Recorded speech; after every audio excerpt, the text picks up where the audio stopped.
Bismillahirrahmanirrahim. Assalamualaikum warahmatullahi wabarakatuh. Alhamdulillahil alamin wa bihi nasta'inu ala umuri dunya waddin. Wassalatu wassalamu ala asyrafil anbiya'i wal mursalin sayyidina Muhammadin wa ala alihi washabihi ajmain, amma ba'du. Alhamdulillah, pertama-tama dan yang paling utama, marilah kita sama-sama panjatkan puja, puji serta syukur kita ke kehadirat Allah Subhanahu wa taala yang dimana sampai hari ini, sampai siang ini, bahkan sampai detik ini, Allah Subhanahu wa taala masih saja senantiasa melimpahkan kepada kita anugerah dan karunia-Nya sehingga kita sama-sama dapat hadir turut menyaksikan kajian rutin kita pada siang hari ini, yakni kajian kitab Al-Adabul Alim wal Muta'alim. Dan tak lupa pula salawat serta salam semoga selalu tercurahkan kepada junjungan kita bersama, yakni pemimpin seluruh umat manusia, pemimpin yang menjadi suri teladan terbaik di muka bumi ini. Siapa lagi kalau bukan junjungan kita bersama, yaitu Habibina wa Dabina Kanjeng Nabi Muhammad sallallahu alaihi wasallam, kepada keluarga dan kerabatnya, kepada para sahabat, kepada para tabi'in, tabi'un tabi'in, dan semoga di akhirat nanti kita akan dikumpulkan bersama beliau di surganya Allah. Amin ya rabbal alamin. Baik, sebagaimana biasanya bagi para pemirsa yang telah hadir di YouTube, mungkin agar bisa mengabsenkan dirinya terlebih dahulu di kolom live chat. Dan jika ada dari para pemirsa yang ingin bertanya juga bisa ditulis di kolom live chat dengan mengetikkan asal nama, daerah, juga doa-doa terbaiknya, dan jika ada pertanyaan juga dengan pertanyaan juga. Baik, agar mempersingkat waktu, marilah kita sebelum kita memulai acara pada siang hari ini, alangkah lebih baiknya kita buka kajian pada siang hari ini dengan membaca Ummul Quran bi barakati suratil Fatihah. A'udzubillahi minasyaitonir rajim. Bismillahirrahmanirrahim. Alhamdulillahi rabbil alamin arrahmanir rahim maliki yaumiddin iyyaka na'budu wa iyyaka nasta'in ihdinas siratal mustaqim siratal ladzina an'amta 'alaihim ghairil maghdubi 'alaihim waladdallin. Rabbi fili wali walidayya walil mu'minin amin. Baik, agar kajian kita pada siang hari ini menjadi lebih berkah, marilah kita sama-sama dengarkan lantunan ayat suci Al-Quran yang insya Allah akan dilantunkan oleh salah satu teman kita, yakni salah satu santri putra Mahat Pondok Pesantren Darun Nahdlatul Islamiyah, yaitu Akhuna Muhammad Hadiansyah. Kepada beliau, kepada Akhuna, dipersilahkan, tafadhol mashkur. Assalamualaikum warahmatullahi wabarakatuh.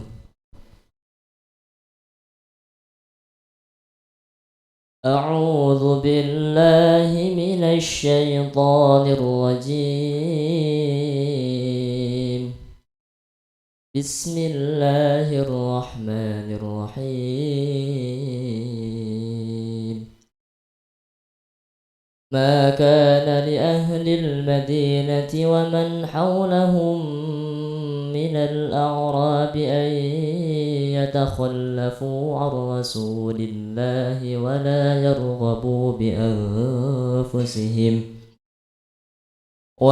يرغبوا بأنفسهم عن نفسه، ذلك بأنهم لا يصيبهم ظمأ ولا نصب ولا مخمصة في سبيل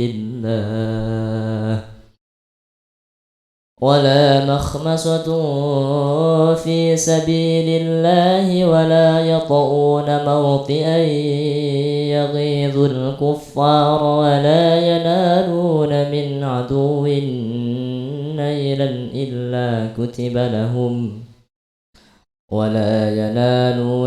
عدو نيلا إلا كتب لهم به عمل صالح إن الله لا يضيع أجر المحسنين. ولا ينفقون نفقة صغيرة ولا كبيرة ولا يقطعون واديا إلا كتب لهم ليجزيهم الله إلا كتب لهم ليجزيهم الله أحسن ما كانوا يعملون وما كان المؤمنون لينفروا كافة فلولا نفر من كل فرقة منهم طائفة ليتفقهوا في الدين ولينذروا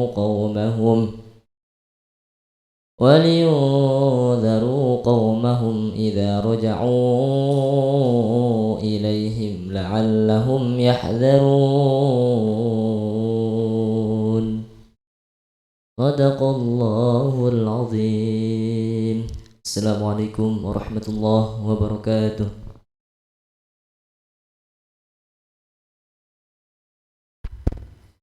Waalaikumsalam warahmatullahi wabarakatuh. Shadaqallahul azim. Mudah-mudahan lantunan ayat suci Al-Quran yang barusan dibaca oleh teman kita, mudah-mudahan Allah Subhanahu wa taala melipatkan pahala dan kebaikan khususnya bagi beliau dan umumnya bagi kita semua yang mendengarkan. Amin. Baik, setelah pembacaan lantunan ayat suci Al-Quran, maka kita berada di acara inti, yakni pemaparan materi yang insya Allah akan diasuh oleh guru kita bersama, yakni Al-Mukarram Al-Ustadz Kiai Haji Arif B. Iskandar, yang alhamdulillah telah hadir di tengah-tengah kita. Dan baik, langsung saja kita persilakan kepada Al-Mukarram Kiai Haji Arif B. Iskandar untuk dipersilakan untuk mengisi. Tafadhol mashkur. Bismillahirrahmanirrahim. Assalamualaikum warahmatullahi wabarakatuh.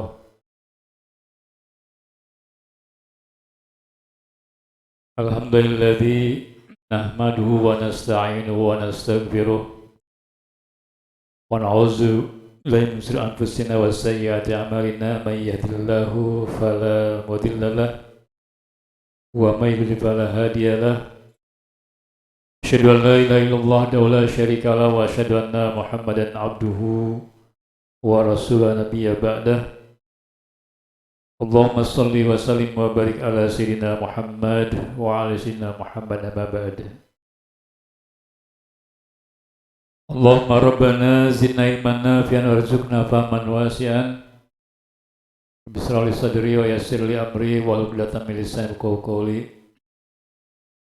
Allahumma arinal haqqa haqqan warzuqna ittiba'ahu wa arinal batila batilan warzuqna ijtinabah. Mukarramun wa muhtaramun, para asatidz yang Allah muliakan, para orang tua wali santri, santriwan santriwati, para wakif, para muslimin dan umumnya kaum muslimin yang sama-sama menyaksikan acara ini. Jangan lupa kepada santriwan santriwati yang dicintai, mudah-mudahan kita semua ada dalam keberkahan, ya. Hadirnya kita di sini menjadi wasilah bagi kita mendapatkan maghfirah, mendapatkan taufik dan rahmat dari Allah Subhanahu wa taala. Amin. Amin. Salat dan salam semoga dilimpahkan pada baginda Rasulullah, pada keluarganya, karib kerabatnya, para sahabatnya, para tabi'in, tabi'in dan juga kita semuanya yang kita selalu berharap mendapatkan syafaat Rasulullah sallallahu alaihi wasallam nanti. Amin ya rabbal alamin. Dan sebelum kita melanjutkan kajian kita, adalah kita sama-sama membacakan Al-Quran Surat Al-Fatihah. Pertama, kita tujukan, kita niatkan Allah kirimkan pahalanya untuk ya musannif atau mu'allif kitab ini, yaitu Hadratus Syekh Hasyim Asy'ari, pengarang kitab Adabul Alim wal Muta'alim. Itu sekali lagi Hadratus Syekh Hasyim Asy'ari rahimahullah ta'ala, nafa'allahu bihi wa bi ulumihi fid dharain. Jangan lupa kepada kedua orang tua kita yang mungkin sudah wafat meninggalkan kita, atau saudara-saudara kita, atau siapapun, kakek nenek kita dan seterusnya. Mudah-mudahan mereka senantiasa mendapatkan ampunan dari Allah, diterima amal ibadahnya, dijauhkan dari azabnya, dimasukkan dalam surganya. Dan kita, keluarga kita senantiasa dijaga oleh Allah, senantiasa dibimbing oleh Allah sehingga tetap selalu istiqomah dalam ketaatan kepadanya.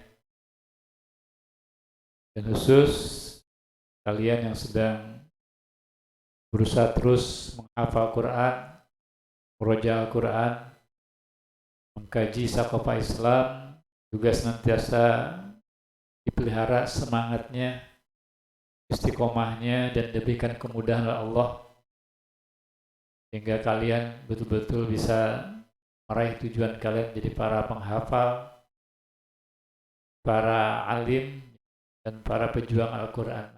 Ya Rabbal Alamin. Terakhir kita juga berharap keberkahan dari Ummul Quran ini untuk kelanjutan pembangunan ma'had ini, ya, karena kita ingin berharap bisa menampung lebih banyak lagi para santri, para calon penghafal pejuang Al-Quran. Begitu kita sama-sama membacakan Ummul Quran, Suratul Fatihah. Al-Fatihah. A'udzubillahi minasyaitonir rajim. Bismillahirrahmanirrahim. Alhamdulillahirabbil alamin arrahmanir rahim maliki yaumiddin iyyaka na'budu wa iyyaka nasta'in ihdinas mustaqim siratal ladzina an'amta 'alaihim ghairil maghdubi 'alaihim waladdallin. Ya, kita lanjutkan di halaman 28 terakhir itu, belum tuntas semuanya, di poin ke-19 ya, sedikit mengulang. Jadi di poin ke-19 ini yaitu at-tasi asyara, seorang alim intinya ya tidak boleh mengambil ilmu yang dia tidak tahu hanya atau dari orang lain hanya berdasarkan karena faktor nasab, faktor orang umur itu ya. Tetapi betul-betul harus mengambil faidah ya dimanapun. Artinya dalam mencari faidah ilmu, walaupun dia sudah seorang alim, seorang ustadz, seorang pengajar, bukan berarti kemudian dia tidak mengambil ilmu dari siapapun. Maka dalam hal ini tidak perlu kita memandang kepada misalnya umur, memandang kepada nasab. Maka dikatakan faina hikmata dolatul mukmin. Yang namanya hikmah, ilmu itu adalah seperti barang berharga seorang mukmin yang hilang. Ya. Maka dimanapun kita menemukan barang berharga tadi, ambil. Ya. Jadi walaupun misalnya ilmu tadi disampaikan oleh orang yang lebih rendah dari kita, dari sisi usia, dari sisi ilmu, gak ada masalah gitu. Ya. Jangan kita merendahkan orang hanya karena orang itu lebih muda, lebih kecil, lebih rendah status sosialnya. Ya. Maka disebutkan di sini ya, seorang alim ini tidak boleh berhenti dalam belajar. Mentang-mentang sudah diustadkan, sudah jadi kiai, tidak mau belajar. Nah, ini sebuah kekeliruan. Pertama, menyalahi hadis Nabi, utlubul ilma minal lahadi. Carilah ilmu, kata Nabi, dari buayan sampai ke liang lahat. Artinya apa? Sampai napas kita berhenti, tetap tidak boleh berhenti kita mencari ilmu, belajar gitu. Ya. Apalagi kita bukan siapa-siapa sekarang ya. Belum siapa-siapa, bahkan seorang ulama besar sekalipun harusnya tidak berhenti untuk belajar. Apalagi kita ini bukan ulama. Ya. Jangankan disebut alim, ulama. bahkan muta'alim, belum tentu juga kita pantas. Apa muta'alim? Pembelajar, santri. Kira-kira kita sudah pantas nggak disebut santri? Karena kalau santri zaman dulu, para ulama dulu itu luar biasa belajarnya. Imam Ahmad bin Hambal pernah diceritakan setiap hari berkeliling ke 12 majelis para ulama. Ya. Jadi kalau satu majelis 1 jam, berarti 12 jam sehari berkeliling. Imam Nawawi itu jarang tidur. Kadang-kadang makan aja lupa. Ya. Kalau kita sering makan, lupa belajar. Betul. Imam Nawawi saking luar biasanya belajar mutola'ah, menulis kitab, lupa makan. Sampai ceritakan badannya itu kurus kering. Saking apa ya, cintanya pada ilmu. Ya kita mungkin tidak perlu mencontoh seperti itu. Tapi semangatnya, kesungguhannya itu harus dicontoh. Nah, jadi jangankan alim, bahkan menjadi muta'alim, pembelajar, kita mungkin perlu terus meningkatkan semangat kita, istiqomah kita. Ya. Nah, disebutkan Sa'id bin Zubair, ya, telah berkata Sa'id bin Zubair, la yazalu ar-rajulu aliman. Seseorang itu akan selalu layak disebut alim, ya, selama ta'allamal ilma, mempelajari ilmu.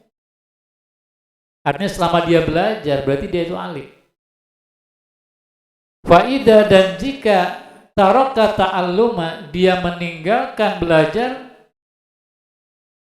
wadzanna, dan menyangka annahu, bahwa dirinya qad istagna, telah cukup ilmu, waqtafa bima indahu, telah merasa cukup dengan apa yang ada pada dirinya, merasa sudah hafal Quran, merasa sudah banyak menghafal hadis,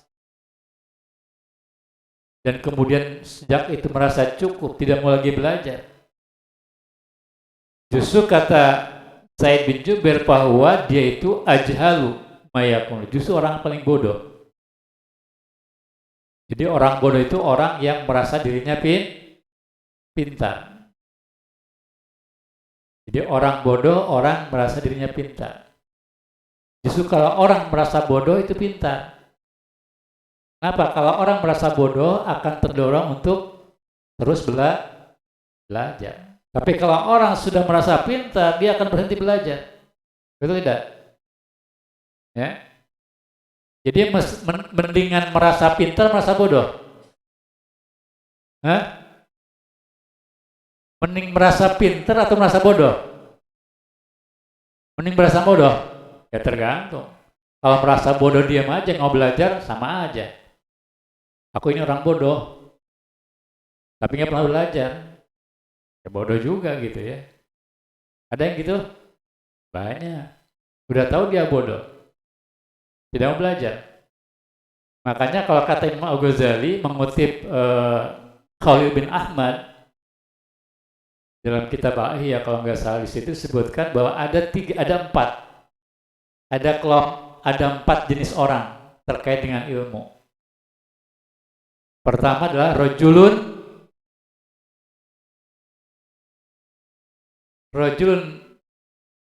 yadri, rajulun la yadri, atau dibalik bisa ya. Pertama rajulun yadri wa yadri annahu yadri. Orang yang tahu dan dia tahu bahwa dirinya tahu.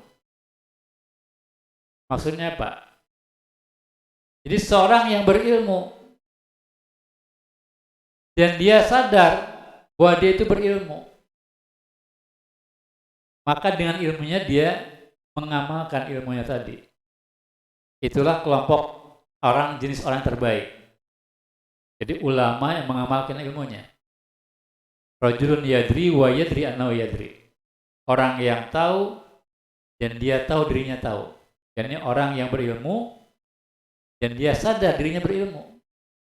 Maka kemudian dia mengamalkan ilmunya, mengajarkan ilmunya. Yang kedua, rajulun yadri wala yadri annahu yadri. Seseorang yang tahu tapi dia tidak tahu dirinya tahu. Maksudnya apa? Orang yang berilmu tetapi dia tidak sadar kalau dirinya itu berilmu. Siapa orang ini? Orang yang tidak mengamalkan ilmunya. Banyak ya. Orang tahu sholat itu wajib tapi tidak sholat.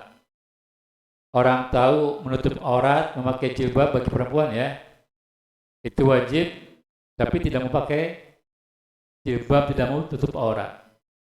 Orang tahu belajar itu wajib, thalabul ilmi wajib tapi tidak mau mencari ilmu, tidak mau hadir majelis ilmu. Nah, orang seperti ini baik nggak? Baik nggak? Jelek ya? Orang tahu misalnya udah tahu riba haram tapi memakan riba. Tahu korupsi haram tapi korupsi. Ya? Banyak orang seperti ini. Nah, orang seperti ini harus diingatkan.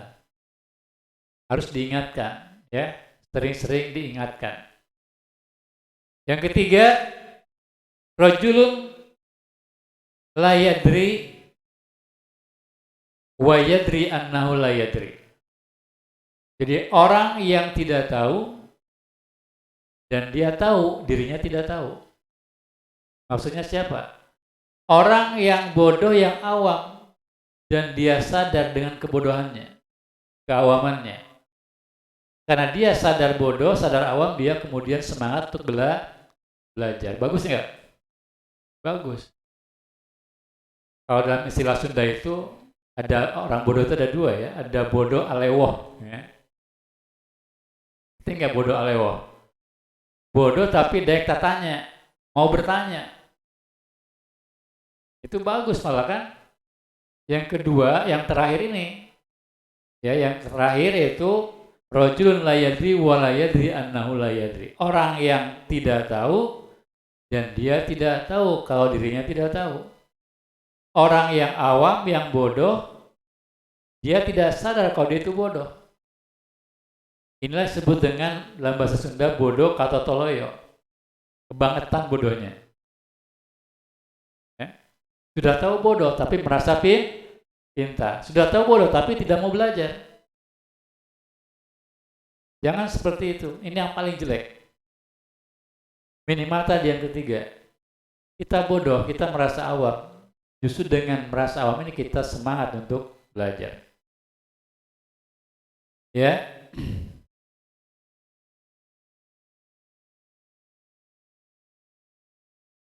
Wa ansyada badul Arab. Ya, ada orang Arab yang kemudian menuturkan syair, menyantumkan syair ya. Walisal ama, ya, bukanlah kebutaan, ya. Tulus su'ali adalah panjang atau banyak bertanya. Jadi orang buta itu bukan orang yang banyak bertanya. Justru orang buta harus banyak bertanya. Maksudnya gini ya. Jadi kebutaan itu bukan tadi dengan banyak bertanya. Wa innama tamamul ama, tetapi justru orang yang benar-benar buta atau kebutaan yang betul-betul buta, tulus sukuti al jahli, justru selalu diam dalam kebodohan. Makanya dalam konteks kita sebagai pembelajar atau siapapun yang merasa ilmunya masih kurang, ya harus banyak bertanya. Jadi bertanya itu bukan tanda kebodohan, justru menunjukkan kepintaran sebetulnya. Nah, orang diam saja itu belum tentu tahu segalanya. Betul tidak? Bisa jadi dia nggak ngerti, diam aja gitu. Tapi kalau orang memperhatikan ketika guru atau ustadznya mengajar, kemudian dia nggak paham, dia bertanya, justru berarti dia sedang belajar untuk pintar. Ya, di kita ini jangan mencela orang yang suka bertanya. Karena justru orang yang diam padahal dia tidak tahu, dia mau bertanya, ini malah dikatakan tamamul ama. Justru orang yang benar-benar buta gitu.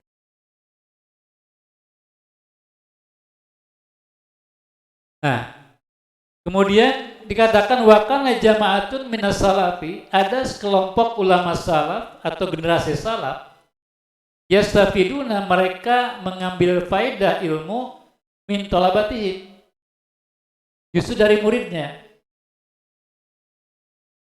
Jadi ada banyak generasi dulu ulama mengambil ilmu, dia punya murid, tapi juga dia mengajar murid tadi, tapi dia juga mengambil ilmu dari murid tersebut. Gak ada masalah, ya. Malaysa indahum, sesuatu yang memang tidak dia miliki. Karena boleh jadi ada murid yang lebih tahu daripada gurunya, betul tidak? Ya, mungkin gurunya ahli dalam bidang tertentu, tapi muridnya jauh lebih ahli dalam bidang yang lain yang tidak dipahami oleh gurunya. Maka nggak ada masalah. Jadi jangan sampai kita gengsi mengambil ilmu dari murid. Ya. Wassoha riwayatu jamaatin minas sahabati anit tabi'in. Jadi banyak riwayat sahih dari sahabat, dari tabi'in yang menceritakan betapa banyak ulama justru mengambil ilmu dari muridnya. Ya.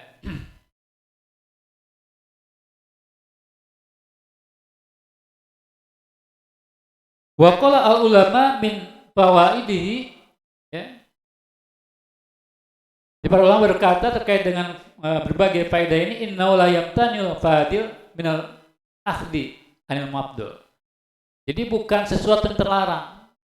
Orang yang lebih utama, lebih berilmu, mengambil ilmu dari orang yang lebih kurang ilmunya. Seperti tadi, tidak terlarang seorang guru mengambil ilmu dari muridnya. Karena manusia itu kan sering tidak menguasai semua persoalan, ya kan? Misalnya ada seorang ulama, guru atau seorang guru lah, guru bahasa Arab mengajar bahasa Arab ke muridnya. Ternyata muridnya ini misalnya lebih pintar bahasa Inggris daripada gurunya, kan nggak apa-apa, ya, tukeran. Guru bahasa Arab mentransfer ilmu bahasa Arab ke muridnya yang nggak bisa bahasa Arab. Murid ini yang pintar bahasa Inggris mentransfer ilmu bahasa Inggrisnya kepada guru bahasa Arab yang tidak mampu bahasa Inggris. Dalam ilmu yang lain. Ada ulama ahli fikih, tapi lemah dalam bidang hadis, maka dia belajar kepada muridnya yang ahli hadis. Muridnya ahli hadis ini belajar fikih kepada dirinya. Nah, ini ceritakan misalnya waqala al-Humaidi, telah berkata al-Humaidi wa huwa tilmidus Syafi'i. Ya. Al-Humaidi ini murid Imam Syafi'i radhiyallahu anhu. Apa kata dia? Sahabtu Syafi'iyya. Aku pernah menemani Imam Syafi'i min Makkah ila Misra, dalam perjalanan dari Mekah ke Mesir. Mekah di mana? Arab Saudi, ke Mesir. Mesir itu sebetulnya udah masuk Afrika itu ya. Dari Mekah ke Mesir. Fakuntu astafidu minhu, maka aku mengambil faedah ilmu minhu dari Imam Syafi'i, yaitu masailah, sejumlah masalah. Belajar kepada Imam Syafi'i sejumlah masalah. Siapa tadi? Al-Humaidi. Wa kana, sementara Imam Syafi'i yastafidu minni, mengambil faedah dariku al-hadis, yaitu hadis. Jadi guru dan murid saling mengambil faedah ilmu. Gak ada masalah ya. Jadi kita sekali jangan merasa gengsi, itu kan murid aku. Gengsi kalau aku bisa belajar ke dia, nah itu jangan gitu. Ya. Yang namanya gengsi itu kan sifat siapa? Setan ya, iblis ya. Makanya iblis gak mau sujud kepada Adam karena dia gengsi, sombong. Apa sombong? Karena dia merasa lebih mulia. Dia berasal dari api sementara Adam dari tanah. Dianggapnya api itu lebih mulia daripada tanah. Itu jauhkan sikap-sikap gengsi apalagi sombong ya. Waqala dan berkata siapa Ahmad bin Hanbal? Ya, Imam Ahmad bin Hanbal ini murid dari Imam Syafi'i juga. Ya. Qala lana telah berkata kepada kami Asy-Syafi'i, Imam Syafi'i. Ya. Antum a'lamu bil hadis. Kau ini kata Imam Syafi'i kepada Imam Ahmad lebih menguasai hadis. Jadi Imam Syafi'i mengakui Imam Ahmad itu lebih menguasai hadis daripada beliau, daripada Imam Syafi'i. Bayangkan dalam sebuah riwayat dikatakan Imam Ahmad bin Hanbal itu hafal 1 juta hadis.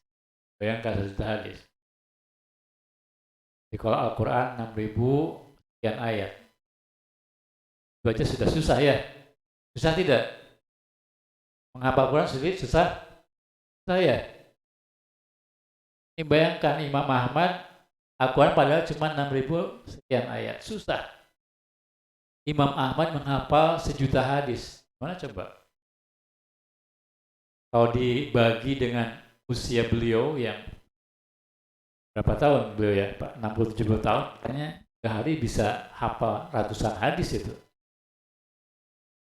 Luar biasa ya. Allah menganugerahkan kecerdasan kepada beliau. Nah kata Imam Syafi'i, antum ini, engkau ini lebih menguasai ilmu hadis. Menguasai hadis, mini dari aku. Faidah soha, jika sahih indakum menurutmu al-hadis satu hadis, kata Imam Syafi'i kepada Imam Ahmad, fakullana katakanlah kepadaku, sampaikan kepadaku, hatta na'khudha bihi, sampai aku bisa mengambil hadis tersebut darimu. Jadi Imam Syafi'i tidak gengsi. Walaupun Imam Ahmad itu murid beliau, tapi beliau berkata begitu. Kalau menurutmu hadis ini sahih, akan aku ambil. Hebat nggak nih? Hebat ya sikap seorang ulama besar Imam Syafi'i. Walaupun dia ulama besar, tapi dia begitu rupa ya, terhadap Imam Ahmad bin Hanbal dalam hal mengambil faedah ilmu. Padahal Imam Ahmad bin Hanbal adalah murid beliau. Ya, itu ya. Di satu hal di poin ini seorang alim jangan berhenti belajar. Pertama, yang kedua, jangan merasa gengsi belajar atau mengambil ilmu dari orang lain walaupun orang itu murid kita, murid dirinya.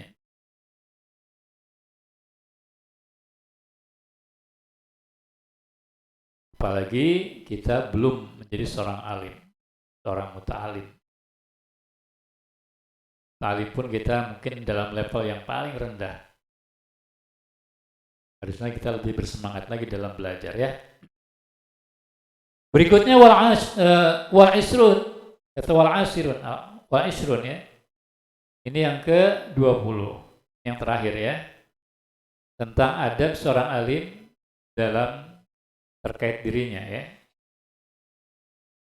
Wal isrun yang ke-20, ayastagilah, hendaknya seorang alim, seorang ulama menyibukkan diri bitasnif, dengan menyusun kitab, wal jam'i, dengan menghimpun istilahnya ilmu ya, kemudian dibukukan dalam satu kitab. Wa ta'lif atau mengarang kitab sama. Ya. Apa itu yang ngantuk kan?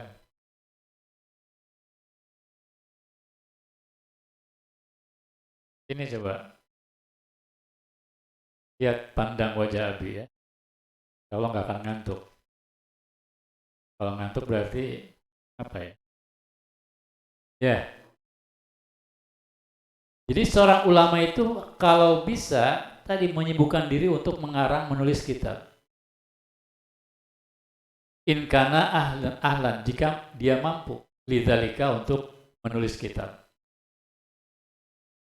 Makanya memang ini tradisi ulama dulu ya. Bahkan sampai sekarang. Di para ulama itu tidak hanya pintar bicara. Kalau sekedar bicara mungkin kita nggak pernah tahu Imam Syafi'i itu gaya bicara seperti apa sih. Tapi ternyata kita bisa menilai bagaimana Imam Syafi'i sebagai ulama besar karena meninggalkan karya berupa kitab-kitab karya beliau. Dan itu banyak ulama. Ya. Imam Nawawi yang tadi Abi ceritakan itu mengarang tidak kurang dari 500 judul kitab. Ada bahkan Imam Ibnu Mubarak konon katanya 2000 judul kitab beliau karang. Dan banyak ulama-ulama lain yang mengarang ratusan judul kitab. Makanya kalau di An-Nahdoh ini ya kalian akan dilatih bagaimana menulis. Nah, kalau sudah terbiasa menulis, pertama itu akan menulis itu kan bagian dari kita mengikat ilmu ya. Yang kedua juga dalam upaya menyebarluaskan ilmu. Apalagi sekarang banyak atau zaman media sosial. Alhamdulillah sampai hari ini Abi tetap menulis, ya walaupun tulisan-tulisan ringan. Ya Abi menulis Alhamdulillah sudah lebih dari 25 tahun ya. 25 tahun. Gue pernah nulis di koran, di majalah. Tulis buku ya walaupun tidak banyak ya adalah 10 judul buku ya. Nah, itu sebetulnya dalam rangka tadi mengikuti tradisi ulama dulu. Justru jariah. Jadi amal jariah itu bukan sekedar kita memberikan wakaf uang untuk membangun pondok. Ketika kita menulis kitab dan kitab ini dibaca oleh ratusan bahkan ribuan orang, bahkan mungkin jutaan orang, seperti Imam Nawawi ada satu kitab yang konon kitab ini paling banyak dikaji oleh kaum muslim di seluruh dunia. Itu Riyadhus Shalihin. Kita bayangkan, kalau kitab ini dikaji oleh ratusan juta orang di seluruh dunia, kira-kira pahalanya mengalir nggak ke beliau? Ya kan? Amal jariah bukan? Amal jariah. Maka kalian juga harus, ya kita semua harus bisa menulis. Jika kita punya ilmu, sesederhana apapun kita tulis, kita sebarluaskan, selama tulisan kita dibaca orang, maka pahala itu mengalir pada diri kita. Ya termasuk ya ini, ada tuh Syekh Hasyim Asy'ari, beliau juga menulis kitab, salah satunya ini yang kita kaji. Makanya ketika beliau mengatakan hendaknya seorang alim menulis kitab, ya beliau sendiri menulis. Dan tidak hanya ini gitu. Ya. Jadi tradisi ulama itu adalah menulis. Kalau nanti mudah-mudahan ya laksana kita ada kurikulum samping public speaking, bagaimana kemampuan bicara depan halayak, ya kita juga ada latihan nulis, ya. Oh tidak? Mau nggak? Dan kalian dibaca orang, paling tidak di media sosial ya. Bukan sekedar supaya kita dikenal nama kita, tapi yang penting itu adalah sarana untuk penyebar luasan dakwah. Ya, ya Tadus bin Nikmah ini ya Abi dulu samping nulis buku, nulis artikel. Dulu ya waktu masih muda sering ikut lomba menulis ya.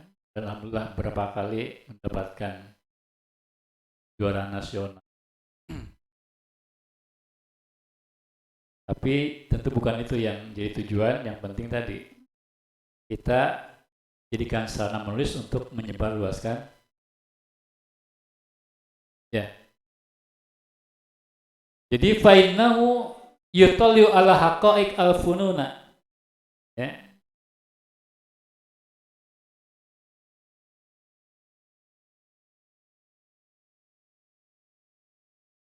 Karena apa? Karena tadi menulis kitab, menghimpun berbagai ilmu tadi sebetulnya itu bentuk kita menelaah berbagai hakikat dari cabang-cabang ilmu. Wadaqaiq al-ulum dan detil-detil ilmu. Ya. Nah itu lihtiyaji ila kasrati taftis. Semua itu kan membutuhkan banyak penelaahan, wal mutolaah, banyak penelitian, wal murojaah, banyak murojaah. Jadi yang menulis kitab itu kan pasti. Kenapa perlu menulis? Karena dengan menulis kita harus banyak membaca. Biasanya gitu. Ya, banyak menelaah, banyak murojaah. Maka penulis yang baik itu pasti menjadi pembaca yang baik. Ya.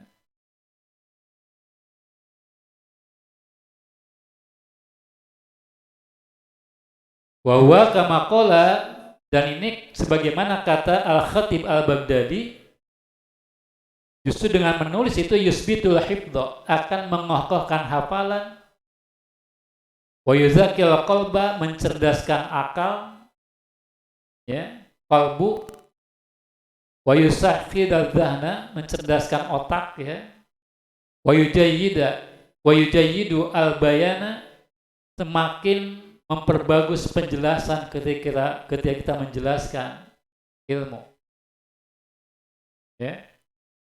Wa yaksibu jamilaz zikri, dan ya kalau kita mungkin ya secara walaupun kita tidak jadi tujuan, itu akan didapatkan semacam apa ya, popularitas, walaupun itu bukan tujuan ya. Pasti kalau orang sering nulis pasti akan terkenal. Coba antum pernah dengar kan namanya, walaupun dalam bentuk yang lain ya, misalnya yang lain, tere apa, G. Mungkin kalian baca novelnya, itu kan terkenal itu ya. Kenapa terkenal? Karena dia suka nulis. Novelnya mungkin ada puluhan judul gitu ya. Ada dulu Asma Nadia, siapa lagi itu? Ada Habibur Rahman As-Siraji, para pengarang novel. Ya. Tapi yang pasti sebetulnya jauh sebelum mereka, para ulama dulu. Yang mereka, kenapa kita kenal mereka? Karena mereka meninggalkan karya-karya berupa kitab-kitab yang diajarkan, ya, dikaji oleh ribuan bahkan jutaan kaum muslimin, khususnya di pondok-pondok pesantren, ya. Nah, itu ya. Wajaril ajri, bahkan mungkin kalau dulu ulama itu mengarang kitab itu mendapatkan ujroh,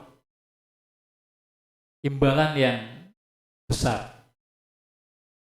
Konon di masa Khilafah Abbasiyah, ketika ulama mengarang kitab, dan kitab itu satu judul seorang ulama itu bisa sampai berapa jilid? Bisa puluhan jilid gitu ya. Satu jilidnya bisa 1000 halaman. Misalnya tafsir, banyak tafsir ya, Al-Qurtubi atau banyak yang lain, kitab-kitab yang lain. Coba kalau satu kitab 1000 halaman dan itu dihargai dengan ditimbang dengan emas. Katakanlah satu kitab 1000 halaman itu berapa beratnya? Ada sekilo.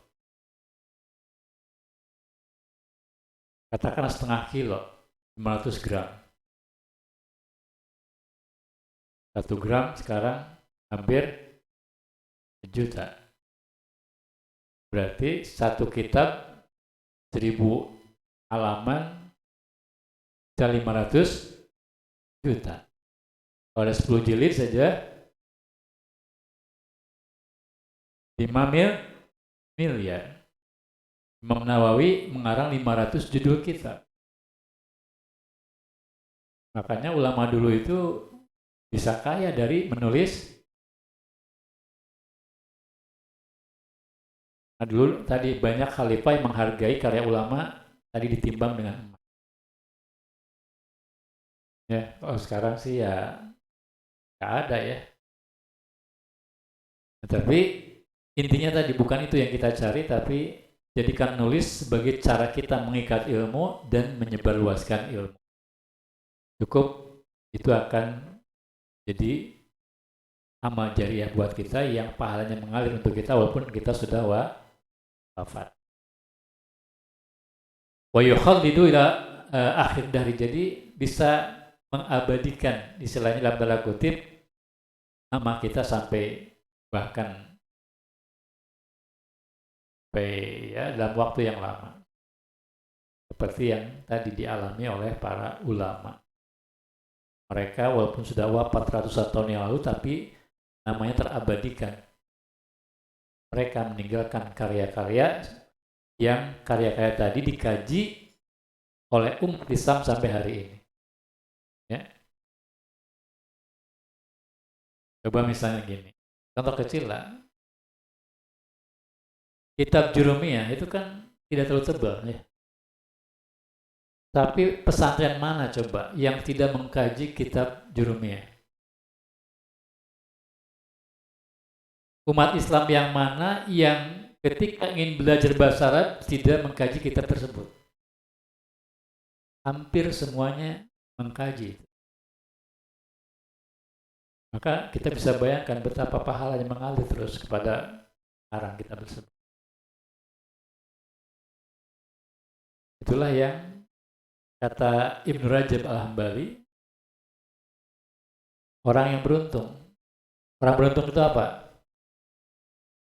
Orang yang mati tapi pahalanya tidak berhenti, tetap mengalir. Ini penting buat kalian ya. Contoh gini lah. Hidup kita kan berapa tahun paling? Kata Nabi kan, inna amari ummati baina sitina wa sab'ina sanatan. Umur umatku itu paling 60-70 tahun. Ya. Tidak ada umat Muhammad yang 1000 tahun, 10.000 tahun, enggak ada. 100.000 tahun enggak ada. Maka kalau kita mengandalkan pahala dengan beramal soleh hanya sepanjang usia kita yang 60-70 tahun pasti sangat sedikit. Betul tidak? Contoh misalnya, pahala sholat kita akan berakhir ketika kita sudah tidak sholat. Saat di mana? Saat kita disolatkan. Pahala sholat kita kan udah berakhir. Kenapa? Karena kita udah mati, udah nggak bisa sholat lagi. Betul? Betul.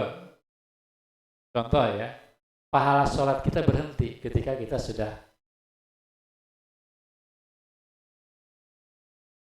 pendek sekali kan, 60 tahun wafat, kan ada yang 40 tahun wafat. Tapi bayangkan ketika kita punya amal jariah, diantaranya nulis kitab, atau kita berwakaf, pahalanya akan mengalir sampai hari kiamat. Kalau kiamat 1000 tahun lagi, 10.000 tahun lagi, 100.000 tahun lagi, bahkan 1.000.000 tahun lagi, berarti sepanjang itulah pahala akan mengalir kepada ya. Menarik nggak nih? Menarik nggak? Kita sudah mati tapi pahala terus ngalir. Bisa sampai puluhan ribu bahkan ratusan ribu tahun sampai hari kiamat. Maka betapa cerdasnya orang yang punya andalan amal jariah, baik berupa wakaf, harta untuk pondok, untuk masjid, atau wakaf berupa ilmu yang dia karang tadi, sehingga ilmu tadi, kitabnya tadi dikaji oleh jutaan umat Islam ya, sampai hari ini, bahkan sampai nanti, sampai hari kiamat ya. Ini harus memicu kita. Kalian sudah punya nggak amal jariah? Kalau belum ya harus. Yang tadi dengan menulis ya.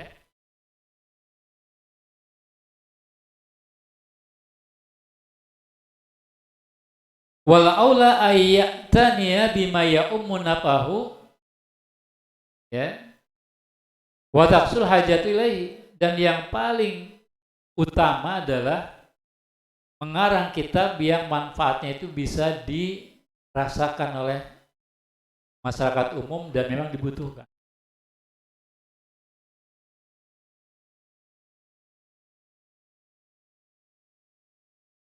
Ya. Kitab fikih, kitab bahasa Arab, itu pasti dibutuhkan. Contoh itu ya. Kemudian wayatruku ya, wayatruka at-tatwilal mumil wal ijaz al-mukhil ma'a itai kulli musannafin ma yaliku. Ya. Dan dalam menulis kitab ini, kalau kata Syekh Hasyim Asy'ari, jangan menulis dengan sesuatu yang terlalu panjang lebar, ya. Tetapi juga jangan terlalu singkat sehingga kurang penjelasan. Jadi intinya yang bagaimana ya, pokoknya yang mampu dipahami oleh para pembaca. Kadang-kadang orang ya, terlalu dalam bicara dan menulis terlalu panjang lebar sehingga sulit menangkap intinya nih. Jangan sampai seperti itu. Jadi Abdul Kalam, jadi kalimat atau kata-kata yang baik adalah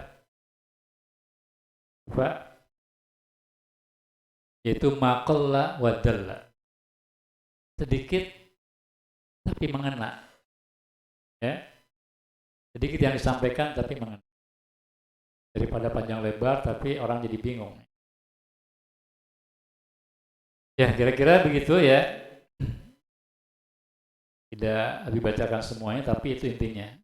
Di poin ini kita diajak untuk tadi menulis ilmu, menghimpun ilmu. Doakan juga habis sedang menulis. Kalau menulis dalam bahasa Indonesia sudah tadi ya, ada 10 juta. Lalu yang sedang insya Allah digarap adalah tulisan bahasa Arab ya, mudah-mudahan itu nanti akan menjadi kitab yang dikaji juga oleh para santri di anak doanya ya. Itu ya, yang terakhir ya.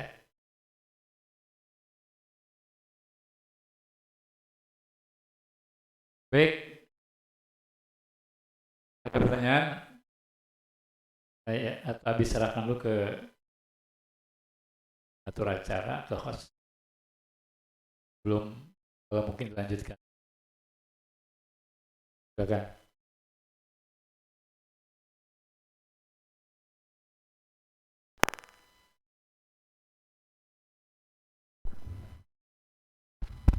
Waalaikumsalam warahmatullahi wabarakatuh. Terima kasih kepada Abi yang telah mengisi kajian pada siang hari ini. Mudah-mudahan Allah SWT senantiasa melimpahkan kepada beliau rezeki dan sehat walafiat. Amin ya rabbal alamin. Dan juga mudah-mudahan Allah menjadikan derajat beliau itu tinggi di sisinya. Amin ya rabbal alamin. Baik, bagaimana biasanya setelah pemaparan materi akan ada sesi tanya jawab sebagaimana biasanya kami batasi dengan 3 pertanyaan. Mungkin dari para santri baik ikhwan maupun akhwat ada yang ingin bertanya, silahkan, mangga. 1, ada lagi? Mungkin dari akhwat Iwan ada 1.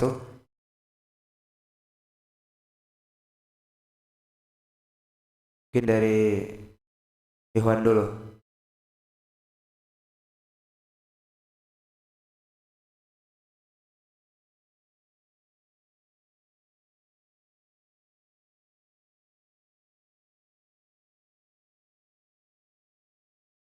Warahmatullahi wabarakatuh.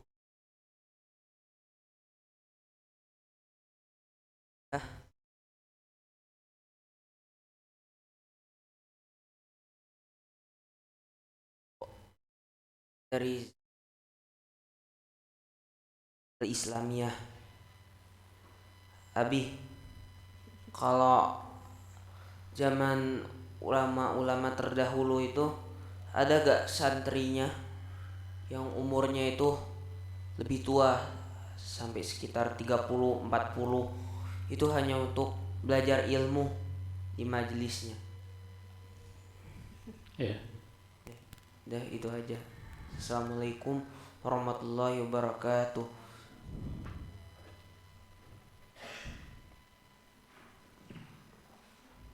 Ada lagi yang ingin bertanya? Silakan.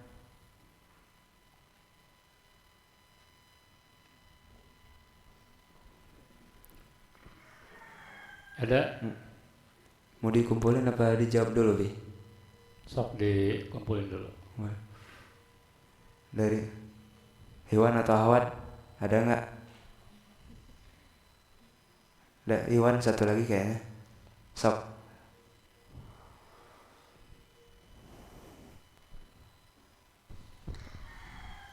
Assalamualaikum warahmatullahi wabarakatuh.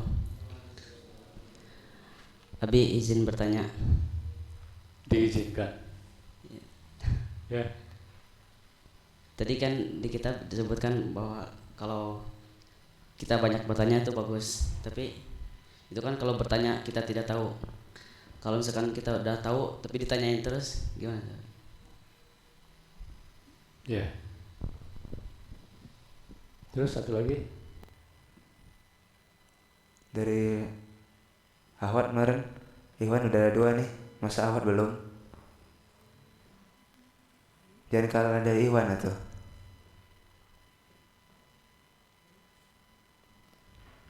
Dari dari Ahwat. Coba ada nggak Ahwat? nggak ada.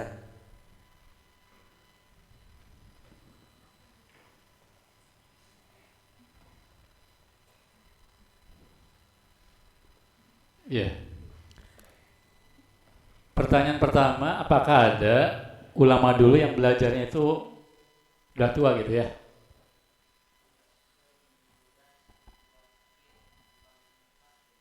Oh gitu.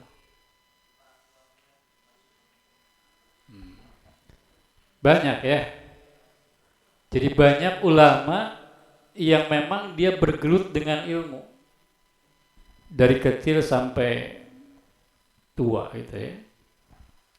Salah satunya adalah Imam Nawawi yang tadi Abi ceritakan. Imam Nawawi itu seorang ulama besar, ulama muktabar mazhab Syafi'i.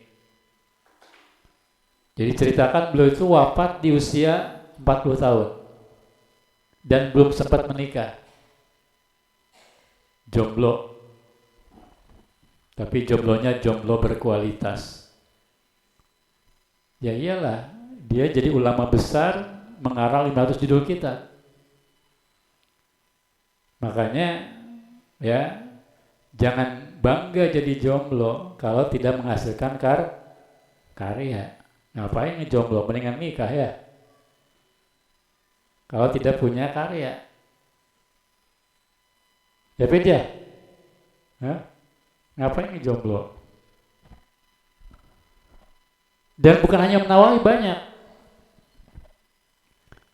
Nah, kenapa Imam Nawawi nggak menikah? Ya, wallahu alam. Yang pasti beliau saking sibuknya dengan ilmu, dengan mengajar, dengan nulis kitab.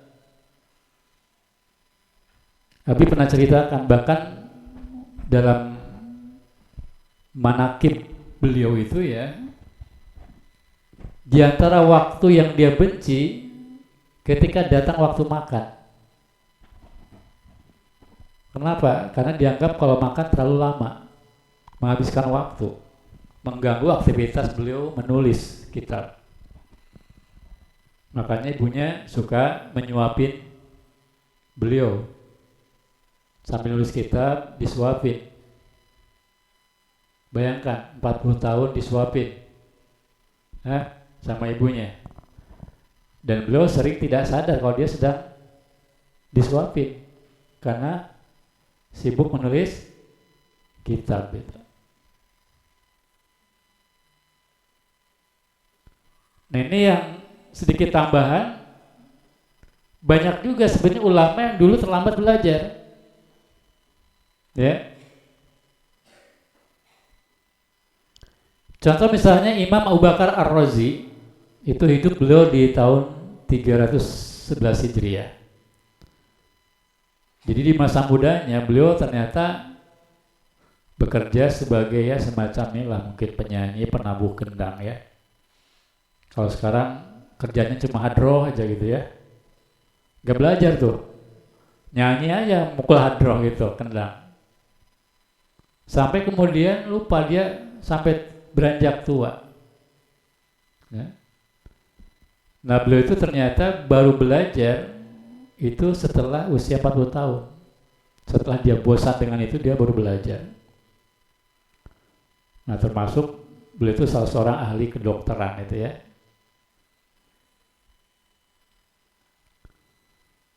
Nah, bahkan beliau itu luar biasa, ini mengarang kitab disebutkan 30 jilid. Itu tentang kedokteran aja, 30 jilid. Dan karya tulis beliau, kitab beliau itu jumlahnya 250 judul kitab. Padahal beliau baru belajar di usia 40 tahun.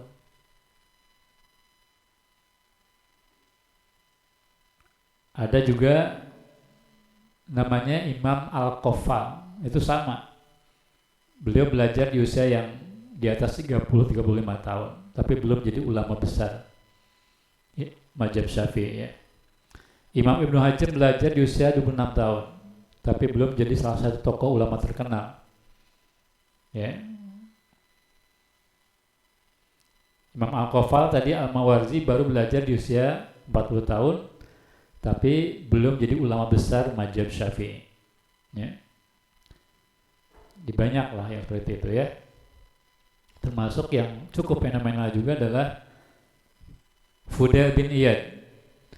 Fudail bin Iyad itu juga belajar di usia dewasa, 35-40 tahun. Karena sejak muda dia menjadi perampok, penyamun. Kemudian bertobat, ya, dia belajar dengan gigih, dengan giat menjadi ulama besar. Jadi mantan preman saja perampok bisa jadi ulama yang baru belajar di usia di atas 35-40 tahun. Apalagi kalian ya, kalian bukan preman, bukan perampok, kalian anak yang baik-baik. Mudah-mudahan kalian bisa lebih hebat daripada Fudail bin Iyad. Tidak cukup dengan amin, tapi dengan kesungguhan, keseriusan dalam belajar. Yang kedua pertanyaannya, kalau kita sudah tahu gitu ya, terus kita nanya gitu, untuk apa kalau udah tahu nanya? Kalau kita ingin meyakinkan diri nggak ada masalah gitu ya. Kita ini udah pernah bertanya sebetulnya kepada mungkin Ustadz A, Kiai A, tapi kita merasa kok belum puas, ingin ada jawaban yang berbeda, ingin melihat, membandingkan jawaban mana yang paling dianggap paling tepat. Nah, nggak ada masalah gitu, mengulang pertanyaan. Tapi jangan sampai kita mengulang pertanyaan padahal kita sudah tahu hanya dalam rangka menguji orang, ya nggak perlu ya. Tapi kalau guru pada murid bertanya dalam rangka menguji nggak ada masalah kan? Karena ingin tahu sejauh mana murid menguasai ilmu yang diajarkan gitu. Ya. Kira-kira gitu nggak pertanyaannya? Ya. Jadi bertanya nggak apa-apa. Berulang bertanya dalam rangka ingin menguatkan hati, memuaskan akal supaya kita betul-betul menerima kebenaran itu dengan sepenuh hati. Ya. Gitu. Ada yang lain?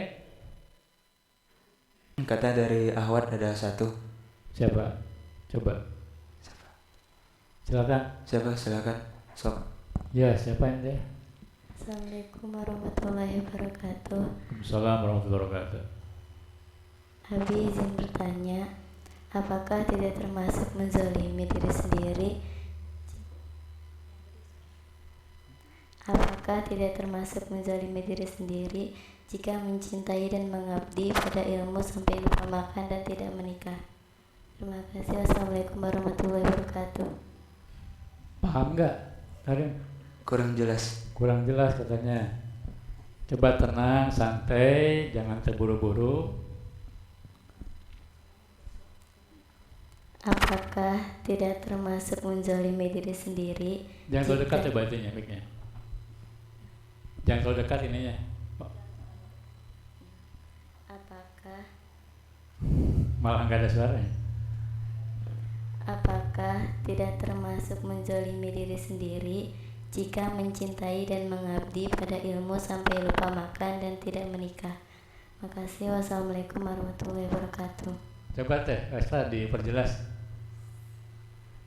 Atau nggak usah pakai mic, coba kedengeran. Enggak, teh Resta. Hah? Apakah tidak termasuk menzalimi diri sendiri jika mencintai dan mengabdi pada ilmu sampai lupa makan dan tidak menikah? Oh gitu. Ya. Ini pertanyaan bagus ya. Apakah tidak menzalimi diri sendiri kalau kemudian saking cintanya pada ilmu, mengabdi pada ilmu, lupa makan, ya, lupa kawin gitu ya? Ya pertama tentu para ulama punya argumentasi ya, punya hujjah. Kenapa Imam Nawawi melakukan itu sebetulnya bukan dalam rangka menzalimi diri sendiri. Pertama, kalau nikah kan jelas itu hukumnya sunnah ya. Walaupun bukan berarti kemudian Imam Nawawi membenci sunnah, tidak. Cuma beliau merasa mengkaji ilmu, menulis kitab, mengajarkan ilmu itu jauh lebih penting. Ya. Ya mungkin saja Imam Nawawi punya niat menikah tapi keburu wafat di usia 40 tahun. Saking sibuknya dengan keilmuan. Ya masalah makan bukan membenci makan. Beliau tetap makan. Ya, cuma tadi disuapin kadang-kadang. Karena merasa kok makan padahal makan cuma 10 menit ya. Paling juga. Tapi bagi beliau terasa lama gitu. Terasa menghabiskan waktu. Yang kita lihat bukan itunya tapi betapa luar biasanya cinta beliau kepada ilmu. Ingat bukan berarti enggak makan, enggak, tetap makan. Cuma tadi ya diceritakan saking tadi ingin waktu itu efektif buat beliau mengkaji ilmu, menulis kitab, mengajarkan ilmu. Jadi kalau ada hal-hal yang dianggap kurang ada manfaatnya itu seperti artinya kurang, tadi dianggap sesuatu yang kurang bagus dalam tanda kutip, walaupun bukan berarti tadi. Tetap yang namanya diri kita juga punya hak ya.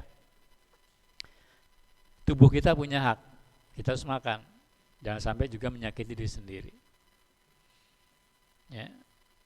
Nah tentu ulama dulu bukan tidak berniat menyakiti diri sendiri, tidak kemudian juga mungkin berniat untuk tidak menikah. Cuma mungkin wallahu alam beliau menunda pernikahan sampai ya masalahnya beliau diambil oleh Allah, diwafatkan ketika masih relatif muda, 40 tahun ya. Nah kalau sekarang beda. Sekarang beda. Banyak orang membenci pernikahan. Banyak orang benci kalaupun nikah tidak ingin punya anak. Gak jelas juga. Gak ada tujuan gitu. Ini karena sebetulnya lebih pada dipengaruhi pemikiran-pemikiran barat yang menganggap punya keluarga, punya anak itu merepotkan dan tidak produktif. Ya, kita jangan seperti itu. Ya. Jadi di sini jangan sampai ada yang niat gak menikah. Boro-boro gak niat. Hanya gara-gara kawin ya. Kalau boleh mah gitu ya. Jangan dulu ya. Boleh nikah setelah hafal 30 juz ya. Hafal 500 hadis minimal, hafal jurumiyah gitu ya. Tapi kalau udah ada yang mau nikah sekarang ya bilang aja ke siapa? Ya ke orang tua lah. Ke orang tua ya. Abi, Umi misalnya atau ayah, ibu, saya pengen kawin. Paling gak dicarekan, naon sih kawin? Enggak sih, bisa jadi malah dijurungkan pinnya. Itu ya, jadi insya Allah para ulama lebih paham kenapa mereka menunda menikah atau mereka tidak bersemangat untuk makan bukan karena tidak makan, tidak. Cuma itu hanya ingin menunjukkan betapa mereka itu memandang waktu itu berharga, sangat berharga. Makanya boro-boro mereka itu main gadget ya, ada ya baheula mah gadgetnya. Atau boro-boro mereka banyak tidur, boro-boro mereka banyak berleha-leha. Untuk sekedar makan pun tadi mereka menganggap terlalu lama lah waktu untuk. Itu satu poin yang kita ambil adalah betapa mereka sangat menghargai waktu. Demi kecintaan mereka kepada ilmu itu ya. Jadi banyak ulama yang tidak menikah, tapi banyak ulama juga yang menikah, bahkan istrinya banyak juga. Mereka mesti punya alasan. Sebenarnya cerita dewasa ya. Jadi menarik, ada satu ungkapan di kalangan Imam Suyuti, kalau nggak salah itu termasuk ulama yang banyak istrinya. Imam Nawawi justru tidak punya istri. Nah, ulama yang tidak punya istri punya alasan. Seperti Imam Nawawi, ya, kata beliau, yamutu al ilmu baina fahdain nisa. Ini bukan jorok ya. Ilmu itu kata beliau mati di antara dua, mohon maaf, ya, paha wanita. Maksudnya apa? Dengan menikah, beliau merasa jadi tidak produktif. Khawatirnya begitu. Karena disibukkan dengan istrinya, dengan keluarganya. Tapi justru ulama lain seperti Imam Syuyuti yang mengatakan yaisul ilmu baina fahdain nisa, justru ilmu hidup dengan diantara tadi paha wanita. Dalam arti apa? Dengan banyak istri malah beliau makin produktif, makin banyak menghasilkan karya. Berarti apa? Istrinya menjadi penyemangat gitu kan. Karim ketawa-ketawa aja. Jadi tergantung ya. Jadi mending tidak menikah atau banyak istri.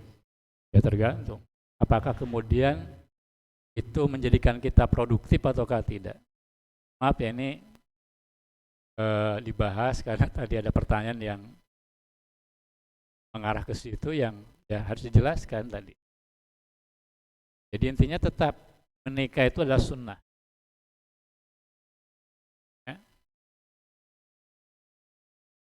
Nah, dalam posisi tadi ingin Nabi tegaskan, Imam Nawawi bukan berarti membenci pernikahan, karena jelas Nabi juga mencela orang yang benci pada pernikahan. Kata Nabi kan, laisa man waman rogiba an sunnati falaisa minni. Siapa yang membenci sunnahku, kan kata Nabi, an nikahu sunnati, nikah itu sunnahku. Ya, faman rogiba an sunnati, siapa yang membenci sunnahku yaitu pernikahan, falaisa minni, bukan termasuk golongan. Jadi kita jangan diniatkan membujang, membenci pernikahan. Kalau sekedar mungkin belum ada jodohnya, kan banyak ya orang tidak menikah karena mungkin belum ada jodohnya. Tapi bukan berarti membenci ya pada masa. Yang tidak boleh adalah benci terhadap pernikahan. Ya kok banyak orang-orang barat ya, nikah benci tapi kumpul kebo suka, ganti-ganti pasangan suka. Ya, bahkan ada yang pernah baca, ada sebuah pemimpin majalah porno di barat Amerika itu bahkan meniduri lebih dari 2.000 perempuan, tidak menikah. Gila ya, mereka benci pernikahan tapi suka terhadap pergaulan bebas yang benar ya. Baik, mungkin kalau dibahas jadi khawatir kepanjangan membahas itu. Tapi intinya tadi yang terakhir ini, kita harus punya keinginan, cita-cita suatu saat nanti menulis kitab, menulis karya, menuliskan ilmu, menyebar luasan ilmu lewat tulisan. Makanya sekarang harus mulai belajar menulis, ngarang. Insya Allah, ya Nahdo adalah satu semester kita latihan menulis. Insya Allah mungkin yang ngajar ya Abi sendiri. Public speaking mungkin akan diajar. Karena itu penting bagi kita sebagai bekal kita dakwah di masyarakat nanti ya. Yuk. Ya. Baik, itu yang bisa kita kaji pada siang hari ini. Dan ada. Ya. Pasti ilmu itu manfaat kalau diamalkan. Taufik kepada kita untuk istiqomah dalam mengamalkan ilmu yang kita pelajari. Demikian, terakhir ya dikembalikan pada host ya dari Abi. Assalamualaikum warahmatullahi wabarakatuh.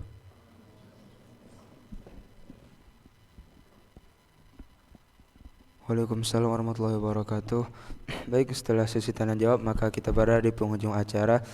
Namun sebelum kita tutup acara pada siang hari ini, alangkah lebih indahnya, alangkah lebih baiknya kita tutup kajian pada siang hari ini dengan pembacaan doa yang insya Allah akan dibawakan oleh salah satu teman kita, yakni Akhuna Muhammad Ilyas. Kepada beliau waktu dan tempat kami persilahkan.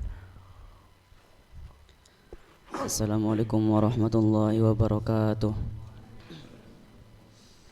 أعوذ بالله من الشيطان الرجيم بسم الله الرحمن الرحيم اللهم صل وسلم على سيدنا محمد في الأولين والآخرين وارض الله تبارك وتعالى عن سادتنا أصحاب رسول الله أجمعين الحمد لله رب العالمين حمدا شاكرين حمدا نائمين حمدا يوافي نعمه وكافي مزيدا يا ربنا لك الحمد كما ينبغي لجلال وجهك الكريم وعظيم سلطانك اللهم صل وسلم على سيدنا محمد صلاة تنجينا بها من جميع الأهوال والآفات وتقضي لنا بها جميع الحاجات وتطهرنا بها من جميع السيئات وترفعنا بها عندك الدرجات وتبلغنا بها أقصى الغياث من جميع الخيرات في الحياة وبعد الممات اللهم اغفر لنا ذنوبنا ولوالدينا وارحمهما كما ربيانا صغارا ولجميع المسلمين والمسلمات والمؤمنين والمؤمنات الأحياء منهم والأموات برحمتك يا أرحم الراحمين اللهم إنا نسألك علما نافعا ورزقا واسعا ومالا صالحا وتوبة مقبولة اللهم إنا نعوذ بك من علم لا ينفع وقلب لا يخشى ومال لا يرفع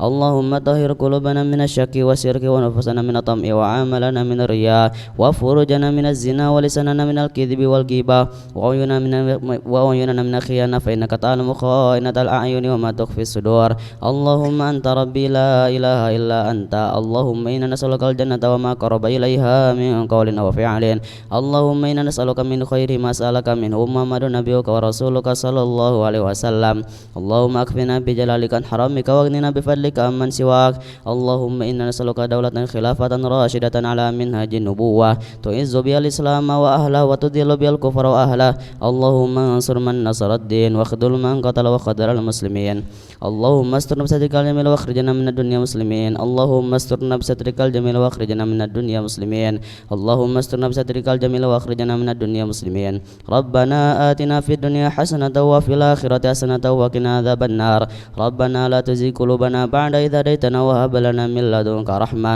إنك أنت الوهاب ربنا تقبل منا إنك أنت السميع العليم وتب علينا إنك أنت التواب الرحيم وصلى الله على سيدنا محمد وعلى آله وصحبه وسلم سبحان ربك رب العزة عما يصفون وسلام على المرسلين والحمد لله رب العالمين الفاتحة.